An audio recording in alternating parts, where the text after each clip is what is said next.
Bueno, muy bien. Ahora entonces tenemos presentados los tres sistemas de reembolso y su variante para el sistema americano. Ahora, ¿qué tendríamos que hacer con esto? Tendríamos que decidir, si nosotros pudiéramos decidir el día de mañana, ¿qué elegir?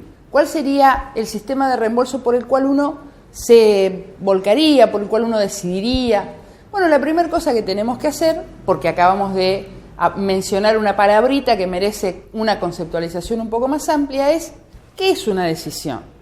Seguramente ustedes han escuchado y tienen, in pectore, una definición, un concepto. Cuando decido, hago tal cosa. Bueno, pero para nosotros, hoy, ¿qué es una decisión? Bueno, nosotros de todas las conceptualizaciones, definiciones, lo que ustedes quieran llamar, de la decisión vamos a tomar esa que dice que la decisión es una mezcla, una combinación de dos factores, intuición y razón. Obviamente estamos aquí, en una universidad, estamos en la academia, en un ambiente de excelencia del conocimiento, de manera que nuestra obligación, nuestro máximo compromiso sería aislar, en la medida que nos fuera posible, casi absolutamente el componente intuitivo. A poco andar sabemos que es muy difícil que una persona deslinde absolutamente su intuición cuando toma una decisión. ¿Por qué? Por lo que decíamos antes, casi al principio, ¿verdad? Lo que tiene que ver con nuestro perfil frente al riesgo. No obstante, vamos a tratar de analizar qué decidir en función de cada uno de los sistemas de reembolso de una manera lo más racional que sea posible. En este sentido, entonces, ¿qué cosas uno debería tener en cuenta cuando va a decidir? Bueno, en principio, uno tiene que considerar de qué actividad se trata, de qué actividad económica, de qué rama de la economía se trata la actividad que estamos financiando, por la cual es necesario el financiamiento. Si se trata de una actividad estacional, no existiría ningún problema, muy probablemente sea bueno tomar un préstamo bajo las condiciones del sistema americano. ¿Por qué? Porque yo no tengo un flujo de fondos periódico de la misma cuantía, sino hasta un determinado periodo. Caso, ejemplo, cuando uno habla de actividades de la economía estacional, en este momento el ejemplo, digamos, por ahí más típico es la heladería, ¿verdad? Que uno en el barrio la ve abierta durante los meses de verano y cerrada durante una parte del año. Quiere decir que ahí no existe un flujo de fondos homogéneo, no digo igual, pero digo homogéneo a lo largo del año. Otra actividad que fuera estacional, que uno identifica como estacional, bueno, las actividades agropecuarias, ¿no? Donde uno en una época del año siembra y en otra época del año cosecha. En una época del año engorda al animalito y en la otra época del año lo manda al mercado para su faena. Entonces, a lo mejor, bajo esas actividades, es bueno la consideración de los sistemas de reembolso bajo las condiciones del americano. Ahora bien, eso, digamos, desde el punto de vista de la actividad. Pero por el otro lado, también tengo que ver que si yo puedo o tengo la posibilidad de optar por francés y por alemán, como dijimos, tengo que tener en cuenta cuál es mi liquidez, es decir, cuál es mi flujo de fondos periódico. Si yo puedo pagar o puedo afrontar la primera mitad de un préstamo alemán, entonces no voy a tener ningún problema para afrontar el resto, la mitad que me falta hasta extinguir esa deuda, ¿verdad? ¿Por qué? Porque la carga de la primera mitad del préstamo alemán, como ustedes han visto en el cuadro, es mucho más fuerte, tiene más incidencia que la segunda mitad. Entonces, consideraciones generales a tener en cuenta: la actividad de la que estoy hablando, o sea, la actividad económica de que se trate, y el flujo de fondos, la cuantía del flujo de fondos.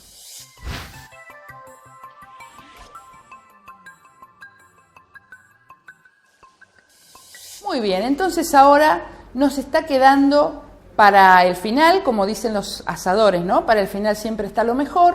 Entonces vamos a ir por los sistemas de préstamos a los que hemos denominado argentinos. Los sistemas de préstamos argentinos son los más conocidos, obviamente, son 4, de los cuales nosotros nos vamos a detener profundamente en 3. Los sistemas de préstamos argentinos tienen como característica fundamental y común a los 4 que los intereses se calculan sobre la deuda total. ¿Esto qué quiere decir? No importa en qué momento estoy de pago del sistema de préstamos. Estoy en la cuota número 10, número 12, número 3, no importa en qué número estoy. Lo que sí tengo que tener claro es que bajo esta modalidad de sistema de préstamo, los intereses que voy a pagar se han calculado sobre la deuda total. No importa si ya amorticé, insisto, no importa eso, se calculan sobre la deuda total. Ahora bien, como dijimos al principio, las variables que intervienen para caracterizar los sistemas de reembolso tienen que ver con, obviamente, la tasa de interés, que es nuestra estrella en estos temas, pero además la forma y oportunidad de pago y de cálculo de las amortizaciones y de los intereses.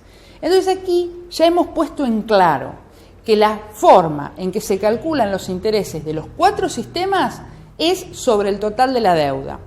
Ahora, la oportunidad de pago no es igual para los 4. Tenemos así entonces que reconocer que en alguna de las modalidades los intereses se van a pagar totalmente al principio. ¿Cómo totalmente al principio? Sí, totalmente al principio. Es decir, que yo contrato un préstamo en 4 periodos y los intereses me los van a cobrar en el momento que me dieron el préstamo, sí, efectivamente. Y luego vamos a ver un ejemplo de esa modalidad. ¿Y el resto entonces cómo sería? Bueno, el resto sería de pagos periódicos. En los otros 3 modalidades, en los otros 3 sistemas argentinos, sí va a haber pago periódico. Entonces, vamos a iniciar nuestra explicación diciendo que, aparte de estas características que dimos, la otra cosa fundamental que tienen estos sistemas es que la conformación del cuadro que vimos con los 4 anteriores es muy simple, se arma muy simplemente. Es de muy fácil comprensión cómo funciona ese cuadro, ustedes lo van a ver y se van a dar cuenta inmediatamente. Y entonces es buenísimo porque si son fáciles de comprender, fácil de conformar el cuadro, los intereses se calculan sobre la deuda, acá no tengo que recordar el concepto del valor actual de una renta como en los demás, entonces la verdad es que sería bueno este sistema. Veremos que no sería tan bueno porque aquí aparece algo que mencionamos al principio de nuestra charla como un elemento fundamental, que era el costo financiero. Así que vamos a iniciar por el análisis del sistema de reembolso argentino como de tasa directa cargada. ¿Qué quiere decir esto? Quiere decir que una cosa que ustedes van a ver en los cuadros y habrán visto en la carpeta y van a ver en los textos, si es que realmente tienen la duda y la inquietud de buscar algún texto de autor argentino para profundizar en estos conceptos, en general se identifican con letras. Así como la tasa de interés se identifica con la letra I de interés, en estos sistemas de reembolso ustedes van a ver que también se identifican con letras. No, precisamente no son la tasa de interés I, sino que las letras que los identifican son las tasas que, entre comillas diríamos, nos cobran, nos dicen cobrar, que tienen letras que en general son R, T, U y Z, ¿sí? Nos estamos ya cayendo del abecedario. Muy bien, entonces, para que quede claro para todos ustedes, vamos a iniciar nuestro análisis, les decía, por el sistema de reembolso argentino a tasa directa cargada. ¿Dónde ven ustedes, o digamos, qué ejemplo cotidiano ven ustedes este sistema de préstamo? Mencionado así como se los acabo de presentar, seguramente en ningún lado. Para dejarlos tranquilos por lo que voy a decir dentro de un ratito, los bancos no tienen permitido la utilización de los sistemas de préstamo denominados argentinos. Es decir, la autoridad monetaria de este país, que es el Banco Central de la República Argentina, que regula todo el sistema bancario, tiene prohibido expresamente a las entidades bajo su órbita, bajo su custodia, que usen estos sistemas. O sea que ustedes no van a encontrarse en ningún banco con estas modalidades. Y entonces, ¿dónde lo encuentro? Bueno, Vieron ustedes que quizá van a comprar una heladera, van a comprar un lavarropas, un equipo de audio, un teléfono celular, un auto, ¿verdad? Y entonces los vendedores, las personas que los reciben, ¿qué es lo que les ofrecen? En cuotas fijas y sin interés, otra vez abrimos comillas, ¿sí? Eso de cuotas fijas y sin interés, ustedes siempre recuerden algo que decía mi papá. Cuando la limosna es grande, hasta el santo desconfía. De manera que en el sistema económico y financiero, todo se cobra o se paga. Más caro, más barato, pero todo se cobra o se paga. Todo tiene un término de intercambio, ¿sí? Así que cuando alguien les está ofreciendo en cuotas fijas y sin interés, ustedes en principio duden y van a ver que dentro de muy poquitito vamos a tener razón, ¿sí? Entonces, como les dije al principio, el ejemplo será siempre el mismo. Será 100 unidades monetarias en 4 periodos a una tasa ahora sí teórica del 10%. Si ustedes observan el cuadro, las cuotas de amortización son iguales. Las cuotas de intereses son iguales. ¿Lo ven? Es facilísimo cómo se va conformando, ¿verdad? Pero cuando lo sumamos, ¿qué pasa? Si nosotros hiciéramos este ejercicio mental, que ustedes no lo tienen escrito allí, pero háganlo conmigo. En el primer renglón, lo que sería la primera fila del cuadro del Excel, los intereses representan efectivamente el 10% del saldo de la deuda. ¿Lo ven?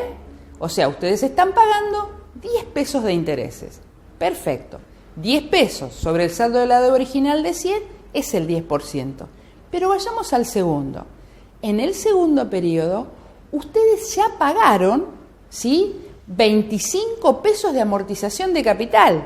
Es decir, ¿ustedes cuánto deben? 75. Pero los intereses ¿de cuánto son? Otra vez, de 10. Si hicieran el cálculo de cuánto es 10 sobre 75, empezarían a sorprenderse. 10 sobre 75 es bastante más del 10%. Si seguimos, en el próximo es 10 sobre 50, ya estamos en el 20. Y en el próximo es 10 sobre 25. Estamos casi en el 50% de interés. Entonces, ¿me están cobrando el 10? ¿Ustedes creen? O peor, ¿no me están cobrando interés? ¿Ustedes creen? Y entonces, ¿qué pasa acá? ¿Por qué me dicen en cuotas fijas sin interés? Hicieron la pregunta al vendedor que los atiende de yo lo quiero pagar de contado. ¿Qué dice? No, pero si te sale lo mismo. Entonces, ¿qué pasa? Acá hay dos negocios. Esto es lo que uno tiene que tener claro. En este sistema de reembolso hay dos negocios. Un negocio es comercial, es decir, vender el electrodoméstico, el auto, lo que sea, lo que uno necesite y quiera comprar. ¿Y el otro negocio cuál es? El otro negocio es financiero. Yo, que no es objeto de esta charla, solo se los dejo como duda, pero yo, con toda esa cartera de créditos que tengo en la empresa de electrodomésticos o en la empresa de automóviles, en la concesionaria de automóviles, puedo armar otro tipo de producto derivado, ¿sí?, derivado del crédito comercial, ¿sí? Pero eso queda para otra vez. Ahora nos concentramos en la determinación de este sistema de préstamos. Como ustedes podrán ver, cuando nosotros vamos avanzando en el pago del capital, seguimos pagando los mismos intereses y entonces por eso se llama directo cargado. Los intereses se calculan sobre el total de la deuda, se multiplica por el número de periodos, ¿verdad? El interés por el número de periodos, luego se divide, las cuotas son todas iguales y la forma de conformación de ese cuadro es sencillísima. La puede hacer hasta mi hijo, que no tiene nada que ver con una facultad de ciencias económicas, ¿verdad?